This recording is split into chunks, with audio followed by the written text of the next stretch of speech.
So guys, for the first step, you want to head over to search and then type in File Explorer. Click on it. And now you want to click on this PC.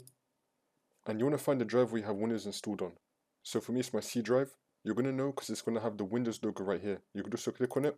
And then you should have all these files in it. Windows, users, program files, perf logs, etc. And then once you take a note of your drive letter, my one is C. You want to head over to search and then type in CMD. Then you want to run it as administrator. And then click on yes. And now once you run this, you want to type in chkdsk space /f space and then the drive letter. So for me, it's going to be C and then colon. And then click on enter. You're going to wait for this to load. And now you want to type in Y.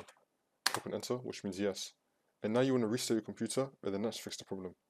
Just so you know, when you restart your computer, it's going to run a scan for you once it turns on again. So don't get freaked out, just let the scan run, and then that should fix it for you. This alone should fix your problem. But if you have your file or your directory installed on a different drive, then instead of the Windows drive, you want to put the other letters that you have. And you could also try to do sfc space /scan now, and then click on enter. Then you want to run the scan, restart your computer, and then see if it works for you. But the first thing that I just showed you in the video, that should already fix your problem.